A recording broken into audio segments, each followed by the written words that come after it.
si nježan i krhak, kako si lijep i čist, kao svako dijete kad se rodi. Kosa ti je zasvilila i orosila, kao lišće mlade stabike u aprilu.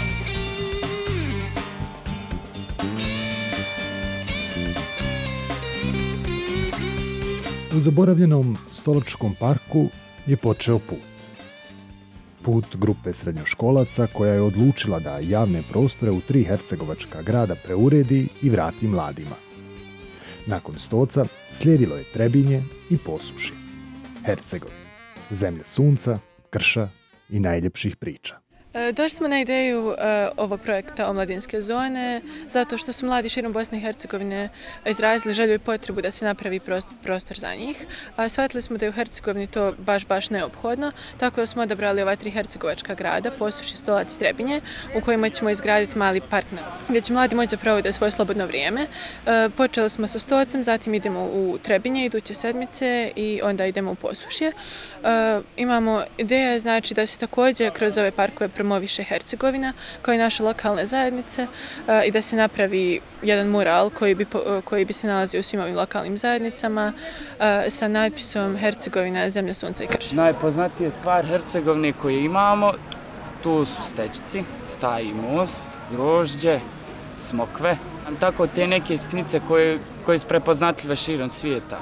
Što se tiče ovih puzla na muralu koji vidite iza mene, to je kao jedinstvo i predstavlja neku slogu između samih volontera u Asubihu, a kao što vidite i boje predstavljaju našu raznolikost, jer stvarno imamo dosta različitih karaktera, razmišljanja. Sad što se tiče otvaranja samih slobodnih zona i samog cilja slobodnih zona je promovirati identitet Hercegovine, ali je cilj ne samo da parkovi vizualno promoviraju taj identitet, već samim otvaranjima, znači da na otvaranjima pružimo tradicionalnu hercegovačku hranu, da imamo glazbeni program, te ne samo biti Hercegovine, nego ova 3 grada u kojima radimo, da zapravo uključimo što više mladih, znači glazbeno aktivni mladih, vizualne umjetnosti, šta god, kogod se bavi bilo čime, da ga uključimo zajedno u ovaj projekat. Te sama ideja ovog projekta je dobra za bilo koju zajednicu, za bilo koji grad koji želi nešto slično rada, promovira svoj identitet i pogotovo da se ujedini s drugim gradovima u obližnjoj regiji. Naišli smo na dosta prepreka. Prva prepreka je bila dozvola za uređenje prostora. Tu dozvolu smo očekivali da ćemo dobiti u nekakve 2 sedmice, što koliko inače traje taj proces, ali mi smo te papire smo čekali od početka juna sve do prošle sedmice, što je otprilike neka 2 mjeseca, možda malo više. Redovno smo odlazili u općinu, napominjali ih, donosili smo sve dokumente koje su trebali, ali jednostavno lokalne zajednice, to jest općine, jedva su nam izašle u susret. Do zadnjeg trenutka smo ih bukvalno molili, lupali na vrata, ali na kraju smo uspjeli, dobili smo. U jednom trenutku smo imali sve 3 dokumenta, samo smo čekali potpis od 3 načelnika u istom trenutku i nijedan nije bio na svom radnom mjestu. Ali na kraju smo uspjeli nekako, znači ne znam kako smo uspjeli, ali bukvalno stajali smo, došli smo ujutru u općinu i stajali smo u općinu dok se neko nije pojavio ko može potpisati i dobili smo na kraju.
Kažu, Hercegovina je ono što ih spaja, ali mnogima je ovo prvi put da posjete ova 3 grada. Mnogima je i prvi put da se upoznaju sa kulturom, sličnostima i različitostima. Da budu nahranjeni i nahrani. da prisvoje i dopuste da bude prisvojena njihova historija ili povijest. Da sami vide ono što im se često prešućuje. Prvi put sam u Trebinju, onako prvi put je u istočnoj Hercegovini, geografski je pa slično jer sam iz područja zapadne Hercegovine, geografski slično, ali nije toliko, opet ima razlike, gdje god dođemo uvijek je različito šta god vidimo, ali je stvarno Trebinje prekrasno. Pa iskreno Stocu nikad nisam davao nekog prevelikog značaja, to mi je samo bio da moram proći pred njega ako idem u Mostar, jer mi je izgledao samo kao jedna ulica, nikad nisam dao nekog prevelikog značaja. Ima dosta nacionalnih spomenika, što je meni veoma fascinantno. Sve 4 džamije su nacionalni spomenik, čak i hostel u kojem smo mi odsjedali je bio nacionalni spomenik i bio je stvarno savršen. Upoznao sam neke nove vrste hrane, i dalje ih ne znam izgovarati, ali stvarno su bili odličnih ukusa. Išli smo na tu famoznu Bregavu koju svi spominju i tamo je bilo baš ekstra. Voda je malo hladna, ali kad se naviknete, odlična je. Ja nisam učestvovala na mnogo ovih, tako da kažem, projekata i svoju domovinu, to jest Hercegovinu, nisam baš dobro poznavala prije ovog projekta i ovo je, tako da kažem, dosta značajno za mene kao nekoga ko živi na ovim prostorima da se bolje upozna ne samo sa gradom, njegovom istorijom, već s njihovim duhom, to jest omladinom. Mi smo svi iz različitih gradova, mi smo se prije nekoga dana po prvi put vidjeli, upoznali se, a danas smo svi jako dobri prijatelji, znamo se i vjerovatno ćemo plakati svi jedni za drugima.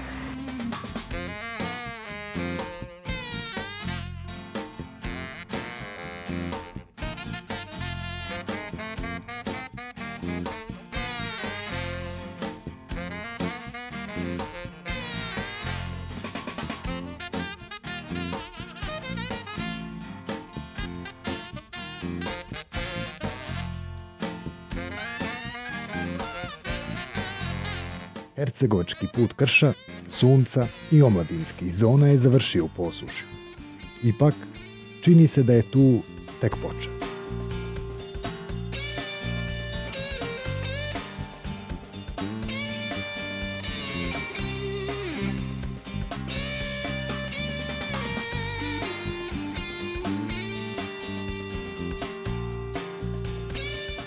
Stvar je da u državi gdje imamo sve 3 nacionalnosti pomiješani, ova grad su isto po postocima skroz različita, ali jedna stvar, bez obzira na nacionalnost sve ostalo koja nas sve veže, je taj identitet Hercegovine, koji gdje god odemo nekako naglašavamo. Inače, malo poznatija stvar, tipa kad se ode na europski seminar nešto, pa kad ljudi kažu da su from Bosnija i onda uvijek jedna osoba iz Hercegovine, Hercegovina. Tako da je to ta jedna stvar da nas povezuje.